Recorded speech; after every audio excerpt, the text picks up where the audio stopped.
Hello everyone, welcome to my channel English with trick. कल हमने past continuous tense को complete किया था। आज हम स्टार्ट करेंगे past perfect tense. Past continuous के बाद आता है आपका टेंस पास्ट परफेक्ट टेंस। ये टेंस सभी एग्ज़ाम की दृष्टि से मोस्ट इम्पॉर्टेंट टेंस है, चाहे वो आपका कोई सा भी एग्ज़ाम हो। ये टेंस आपका मोस्ट इम्पॉर्टेंट टेंस है, तो इसे बहुत ध्यान से समझेंगे। चलिए स्टार्ट करते हैं हम पास्ट परफेक्ट टेंस।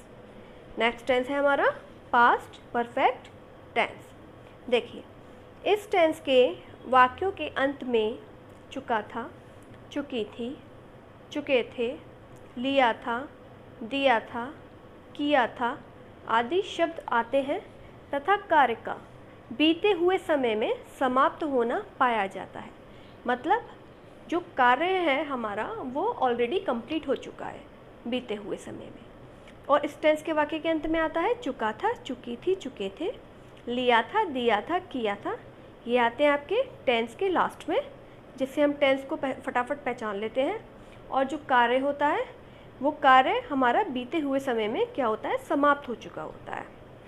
जैसे फॉर एग्ज़ाम्पल, मैं स्टेशन पहुंच चुका था। मतलब पहुंच चुका था, ये कल की बात कर रहा है, मतलब ऑलरेडी कार्य समाप्त हो चुका है, बीते हुए समय में कार्य समाप्त हो चुका है। अच्छा, इसमें कुछ नोट करने वाली बात है, वो देखेंगे। चलिए देखिए, नोट नंबर वन क्या है हमारा। कभी कभी वाक्य में दो कार्यों का वर्णन पाया जाता है। जो कार्य पहले समाप्त होता है उसे पास्ट परफेक्ट में बनाते हैं, यानी इसी टेंस में बनाते हैं। और जो कार्य हमारा बाद में फिनिश होता है, बाद में समाप्त होता है, उसे हम बनाते हैं पास्ट इंडेफिनिट टेंस में। ये आपकी मोस्ट इम्पॉर्टेंट चीज़ है जो आपको इस टेंस में याद रखनी है। क्या कि कार्य, अगर दो कार्य हो रहे हो एक सेंटेंस में, तो जो कार्य हमारा पहले समाप्त होता है उसे बनाते हैं हम पास्ट परफेक्ट में, और जो कार्य हमारा बाद में समाप्त होता है उसे बनाते हैं हम पास्ट इंडेफिनिट टेंस में। जैसे फॉर एग्ज़ाम्पल, डॉक्टर के आने से पहले रोगी मर चुका था। अब ये बताइए कि डॉक्टर पहले आ रहा है कि रोगी पहले मर रहा है। डॉक्टर के आने से पहले ही रोगी मर रहा है ना, तो रोगी जो मर चुका था वो बनाएंगे हम पास्ट परफेक्ट में, और डॉक्टर के आने से पहले ये बनाएंगे हम पास्ट इंडेफिनिट में। आई होप आप लोगों की समझ में आ रहा हो। एक बार और रिपीट करते हैं ये बात कि अगर वाक्य में दो कार्य हो रहे होते हैं तो पहले जो कार्य समाप्त होता है उसको हम बनाते हैं पास्ट परफेक्ट में, और जो कार्य बाद में फिनिश होता है, बाद में समाप्त होता है, उसे हम बनाते हैं पास्ट इंडेफिनिट टेंस में। पास्ट इंडेफिनिट टेंस में आप लोगों को ऑलरेडी पढ़ा चुकी हूँ। जिसने भी पास्ट इंडेफिनिट टेंस की वीडियो नहीं देख रखी, डिस्क्रिप्शन बॉक्स में लिंक दे रखा है, आप वहाँ पे जाके देख सकते हैं। अच्छा, नोट नंबर 2 और है आपका, देखते हैं। वाक्य में पहले की अंग्रेज़ी बिफोर तथा बाद की अंग्रेज़ी हम आफ्टर का यूज़ करते हैं और वाक्य को बनाते हैं। जैसे आपने देखा, डॉक्टर के आने से पहले, पहले आ गया है ना, ये भी हो सकता है डॉक्टर के आने के बाद भी हो सकता है। तो पहले की अंग्रेज़ी लगेगी बिफोर और बाद की लग जाएगी आपकी आफ्टर। आई होप समझ में आ रहा होगा। चलिए रूल नंबर 1 स्टार्ट करते हैं। रूल नंबर 1 होता है हमारा अफर्मेटिव। अफर्मेटिव मीन्स साधारण वाक्य। पास्ट परफेक्ट के साधारण वाक्य को हम कैसे बनाएंगे उसका रूल पढ़ते हैं। अब देखिए, चाहे कर्ता, कर्ता हमारा हो गया सब्जेक्ट, चाहे कर्ता एक वचन हो या बहुवचन। सहायक क्रिया, सहायक क्रिया हो गई हमारी हेल्पिंग वर्ब। जैसे कि मैं आपको बताती आ रही हूँ कि सभी टेंसेस की हेल्पिंग वर्ब क्या होती है, अलग अलग होती हैं। पास्ट परफेक्ट टेंस की हेल्पिंग वर्ब क्या होती है, ये होती है आपकी हेड। क्या होती है, हेड। तो चाहे कर्ता एक वचन हो या बहुवचन, सहायक क्रिया यानी कि हेल्पिंग वर्ब, हेड, तथा मुख्य क्रिया यानी मेन वर्ब। जो आपका वाक्य में मेन कार्य हो रहा होता है वही होती है हमारी मुख्य क्रिया यानी मेन वर्ब। मेन वर्ब की कौन सी फॉर्म लगाते हैं हम, मेन वर्ब की लगाते हैं हम थर्ड फॉर्म। मेन वर्ब की कौन सी फॉर्म, थर्ड फॉर्म का प्रयोग करते हुए वाक्य को बनाते हैं। एक बार और समझेंगे। चाहे कर्ता एक वचन हो या बहुवचन, सहायक क्रिया हेड तथा मुख्य क्रिया की थर्ड फॉर्म का प्रयोग करते हुए वाक्य को हम बनाते हैं। जैसे फॉर एग्ज़ाम्पल, मैं स्टेशन पहुंच चुका था। अब देखिए, मैं की हो गया आई, ठीक है, आई। अब चाहे सिंगुलर हो चाहे प्लूरल हो, हमें क्या लगाना है, हमें लगानी है हेल्पिंग वर्ब हैड। तो I had reached the station. Reached क्यों लगाया, क्योंकि ये हमारा मेन कार्य हो रहा है यानी मेन वर्ब है, और मेन वर्ब की कौन सी फॉर्म लग जाएगी, थर्ड फॉर्म, और बाकी का बचा हुआ हम लास्ट में रख ही देते हैं। तो ये क्या बन गया सेंटेंस, मैं स्टेशन पहुंच चुका था, I had reach the station.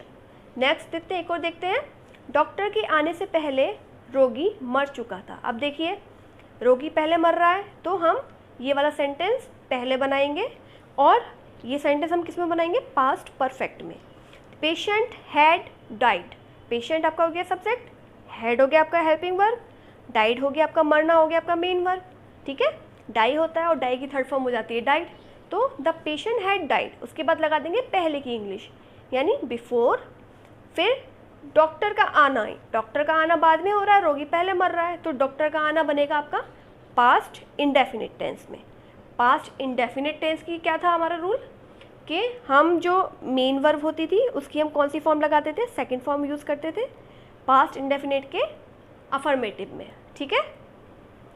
तो क्या बन जाएगा, the patient had died before the doctor came, come की देखिए सेकंड फॉर्म लगा दी हमने केम, डॉक्टर के आने से पहले रोगी मर चुका था, the patient had died before the doctor came. I hope आप लोगों की समझ में आ रहा हो। नेक्स्ट रूल देखते हैं, नेक्स्ट है हमारा rule number 2, negative rule. Negative means आप लोग जानते ही हैं नकारात्मक वाक्य, ठीक है। तो हम नकारात्मक वाक्य को कैसे बनाते हैं, बस हम हेल्पिंग वर्ब के साथ क्या जोड़ देते हैं, नॉट जोड़ देते हैं, और वो हमारा नकारात्मक वाक्य बन जाता है। देखिए फिर भी एक बार रूल पढ़ते हैं, चाहे कर्ता एक वचन हो या बहुवचन, ठीक है, एक वचन हो या बहुवचन, सहायक क्रिया क्या लगती है, हैड नॉट, तथा मुख्य क्रिया की थर्ड फॉर्म का प्रयोग करते हुए हम वाक्य को बना देते हैं। जैसे सूर्य छिपने से पहले ही नौकर ने खाना नहीं बनाया था, तो ये आपका बन जाएगा, the servant had not cook the food before the sun set, सूर्य के छुपने से पहले ही नौकर ने खाना नहीं बनाया था, तो हमने यहाँ पे क्या यूज़ कर लिया, हैड नॉट, ठीक है। आई होप समझ में आ रहा हो। एक और एग्जाम्पल देखते हैं, लड़कों के जाने के बाद प्रधानाचार्य जी ने अध्यापकों को बुलाया था। अब देखिए यहाँ पे आया था हमारा सब जगह पहले पहले, यहाँ पे आ गया हमारा बाद। अब एक बात और ध्यान रखने वाली है, क्या ध्यान रखने की है कि अगर सेंटेंस में पहले आए तो पहले वाला हमारा जो सेंटेंस का पहले वाला वो है पार्ट, वो हमारा पास्ट परफेक्ट में बनता है, और अगर सेंटेंस में बाद शब्द आए तो बाद वाला पार्ट हमारा पास्ट परफेक्ट में बनता है। जैसे लड़कों के जाने के बाद प्रधान अध्यापक जी ने अध्यापकों को बुलाया था। अब the principal called the teacher, देखिए बाद आ रहा है तो इसके बाद वाला सेंटेंस जो है वो हमारा किस में बन जाएगा, पहले आके पास्ट इंडेफिनिट में बन जाएगा, और जो बाद में कार्य होता है वो हो जाएगा हमारा पास्ट परफेक्ट में। तो ये हमारा बन जाएगा the principal called the teacher, ये आपका बन गया पास्ट इंडेफिनिट में।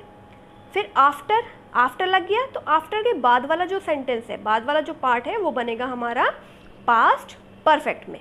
किस में बनेगा, पास्ट परफेक्ट में।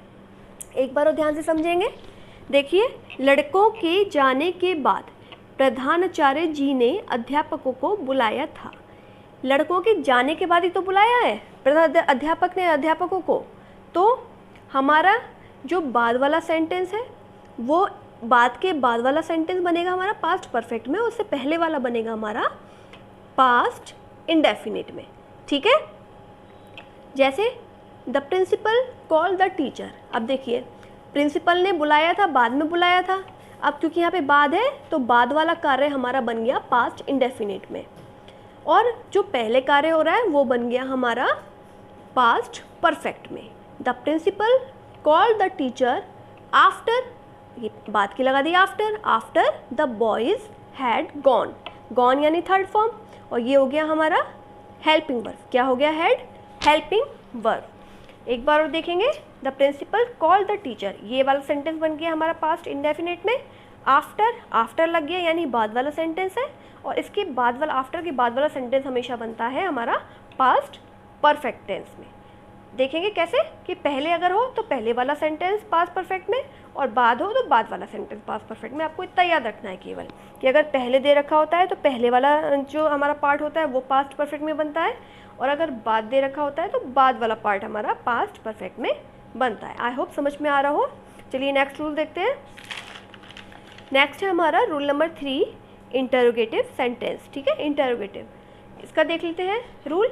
जब प्रश्नवाचक शब्द वाक्य के शुरू में आए तो इनकी अंग्रेजी नहीं लगाते, इनकी जगह पर सहायक क्रिया हेड, फिर कर्ता, फिर मुख्य क्रिया की थर्ड फॉर्म व कर्म का प्रयोग करते हुए हम वाक्य को बनाते हैं। एक बार और सुनेंगे। जब प्रश्नवाचक शब्द वाक्य के शुरू में आए तो इनकी इंग्लिश नहीं लगाते, इनकी जगह पर हम क्या यूज़ करते हैं, हेल्पिंग वर्ब, यानी हमारी सहायक क्रिया। फिर आपका आ जाएगा कर्ता, फिर आपका आ जाएगा मुख्य क्रिया की थर्ड फॉर्म व कर्म का प्रयोग करते हुए हम वाक्य को बनाते हैं। जैसे फॉर एग्जाम्पल, क्या पुलिस के पहुंचने से पहले ही चोर भाग चुके थे। अब देखिए पहले क्या कार्य हो रहा है, चोरों के भागने का, तो ये बन जाएगा हमारा आपका पास्ट परफेक्ट में। पहले सबसे पहले हमने निकाल लिया, क्या निकाल लिया, हमने अपनी हेल्पिंग वर्ब निकाल ली। क्यों, क्योंकि क्या जो है क्वेश्चन वर्ड सबसे पहले आ रहा है। तो had the thief run away before the police reached, क्या बना दिया हमने इसका, had the thief run away before the police reached, police के पहुंचने से पहले, ये बन गया हमारा पास्ट इंडेफिनिट में, ठीक है। नेक्स्ट रूल देखते हैं हम, रूल नंबर 4। रूल नंबर 4 है हमारा इंटरोगेटिव सेकंड। जब प्रश्नवाचक शब्द कब आते हैं, वाक्यों के बीच में आते हैं। तो चलिए देख लेते हैं इसके रूल। जब प्रश्नवाचक शब्द वाक्य के बीच में आए तो इनकी अंग्रेजी हम सबसे पहले लगाते हैं, फिर सहायक क्रिया, फिर कर्ता, फिर मुख्य क्रिया यानी मेन वर्ब की थर्ड फॉर्म व कर्म का प्रयोग करते हुए हम वाक्य को बनाते हैं। जैसे फॉर एग्जाम्पल, तुम्हारे सोने से पहले मुकेश यहाँ क्यों आया था। तो अब देखिए बीच में आ रहा है, क्या आ रहा है, क्यों, तो इसकी इंग्लिश हमने सबसे पहले निकाल ली। वाई, उसके बाद हमने लगा दिया क्या, हेल्पिंग वर्ब, वाई हैड, उसके बाद सब्जेक्ट मुकेश, उसके बाद मेन वर्ब, फिर बाकी का sentence. Why had Mukesh come here before you slept, ये हो गई आपकी सेकंड फॉर्म, यानी हमारा जो पहले वाला सेंटेंस है वो बन गया हमारा किसमें, पास्ट परफेक्ट में, और दूसरा सेंटेंस बन गया हमारा, दूसरा पार्ट बन गया हमारा पास्ट इंडेफिनिट में। तुम्हारे सोने से पहले मुकेश यहाँ क्यों आया था, why had Mukesh come here before you slept. I hope आप लोगों की समझ में आ रहा होगा। वीडियो अच्छा लगा हो तो लाइक, सब्सक्राइब एंड शेयर ज़रूर करिएगा। और प्रेजेंट टेंस की अगर आप लोगों ने वीडियो नहीं देख रखी हो तो डिस्क्रिप्शन बॉक्स में मैंने लिंक दे रखा है, उस पर क्लिक करके आप लोग देख सकते हैं। Thank you very much.